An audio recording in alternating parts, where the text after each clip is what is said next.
بچوں السلام علیکم۔ آج ہم چھٹی جماعت کی اردو سے ایک کہانی پڑھیں گے۔ جو کہانی ہم نے پڑھی ہے کہانی کا نام ہے ایثار کا جذبہ۔ تو اس کہانی میں ہم نے پڑھا تھا کہ ایک جوڑا تھا جس کا نام باپ کا نام عدنان اور ماں کا نام شیبہ تھا، جن کے پاس اپنا کوئی بچہ نہ تھا، تو انہوں نے پھر ایک بچے کو گود لیا تھا۔ بچے کا نام تھا زین، اور زین جب انہوں نے گود لیا تو اس کے ساتھ بہت پیار کرتے تھے۔ شیبہ اس کو بہت پیار کرتی تھی، اس کو بار بار نہلاتی، کپڑے اس کے دھوتی، اس کے کپڑے نئے کپڑے پہناتی اور اس کے ساتھ کھیلتی رہتی تھی۔ اب اس کے آگے پڑھیں گے ہم کہ اس کے آگے اب پھر کیا ہوا۔ اب یہاں سے پڑھیں گے ہم۔ وقت گزرتا رہا، زین عمر کے ساتھ ہی ساتھ تعلیم و تربیت کے مرحلے بھی طے کرتا رہا۔ ایک اچھا استاد اس کی تعلیم کے لیے رکھا گیا۔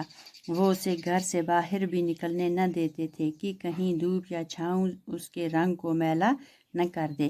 زین اب 8ویں درجے میں تھا کہ اچانک ایک دن شیبہ کی طبیعت خراب ہو گئی۔ ڈاکٹر معائنہ کرنے کے لیے آیا تو سن کر انہیں حیرت ہوئی کہ شیبہ کے ہاں بچہ ہونے والا ہے۔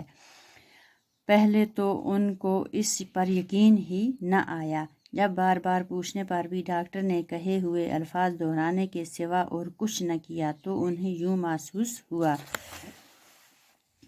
جیسے کائنات کے سارے خزانوں کے دروازے ان پر کھول دیے گئے ہوں۔ بچے کی نعمت شیبہ کو اگرچہ زین کی صورت میں پہلے ہی حاصل ہو چکی تھی، مگر اپنی کوکھ سے اولاد جننے میں قدرت نے عورت کے لیے لذت کا جو سامان چھپا رکھا ہے وہ اس سے اب تک آشنا نہ تھی۔ قدرت نے اس لذت کو پانے کے سامان بھی اب اس کے لیے پیدا کر دیے تھے۔ پھر یوں ہوا کہ یکے بعد دیگرے اس کے ہاں 2 لڑکے ہوئے۔ زین جسے اب تک بے پناہ توجہ حاصل تھی، اب آہستہ آہستہ بے توجہی کا شکار ہونے لگا۔ یعنی ماں اس کے ساتھ بہت پیار کرتی تھی، اب تھوڑا کم کرنے لگی، زیادہ توجہ اب وہ اپنے ہی بچوں پر دینے لگی۔ عدنان تو اب بھی اس سے پہلے کی طرح ہی پیار کرتا تھا، مگر اس کے پاس وقت ہی کتنا تھا جو وہ اس کے ساتھ گزارتا۔ کاروبار کے بکھیروں میں وہ سارا دن مصروف رہتا۔ شیبہ کی توجہ اب اپنے بچوں پر مرکوز تھی۔ زین کے لیے اب اس کے پاس وقت نہ تھا۔ دوسری طرف زین فطرتاً اس قدر حساس ہوا جس کو زیادہ احساس ہو، زیادہ محسوس کرنے والا۔ اسے یہ تبدیلی بری طرح محسوس ہونے لگی۔ اب وہ کالج کا طالب علم ہی نہیں، خاصا سمجھدار بھی ہو چکا تھا۔ پہلے تو اپنی ماں کے برتاؤ میں نمودار ہونے والی تبدیلی کی وجہ ہی اس کی سمجھ میں نہ آئی۔ پھر ایک دن جب وہ کالج سے گھر پہنچا تو اسے ماں باپ کی گفتگو سننے کا موقع مل گیا، جس سے اس پر یہ راز فاش ہو گیا کہ وہ آج تک جنہیں اپنے والدین سمجھتا رہا ہے وہ دراصل محض اس کے پالنے والے ہیں۔ راز فاش ہونا ہے، بید کھل جانا، کوئی چھپی ہوئی بات سامنے آ جانا۔ اس کے انکشاف سے اگرچہ اسے بڑا صدمہ ہوا، مگر اس نے ان پر یہ ظاہر نہ ہونے دیا کہ اسے حقیقت معلوم ہو چکی ہے۔ ماں کے برتاؤ نے زین کے دونوں بھائیوں کے مزاج کو بھی متاثر کیا اور وہ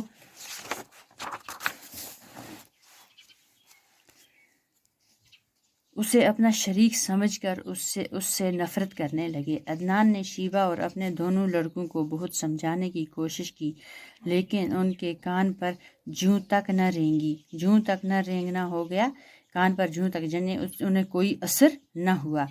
زین اب M.Com کی ڈگری حاصل کر چکا تھا۔ ماں اور بھائیوں کے برتاؤ نے آخرکار اسے گھر سے کنارہ کش ہونے پر مجبور کر دیا، اور ایک رات وہ کسی کو کچھ بتائے بغیر نہ جانے کدھر نکل کھڑا ہوا۔ شیبہ کے دونوں بیٹے آوارہ ہی نہیں، مغرور اور بد دماغ بھی تھے۔ جب تعلیم میں ان کا جی نہ لگا تو باپ نے انہیں اپنے کاروبار میں لگانے کی کوشش کی، مگر ایسی بے لگام طبیعتیں رکھنے والے بھلا بیوپار میں کیوں کر سرخ رو ہونا ہوا، کامیاب نہ ہوئے وہ۔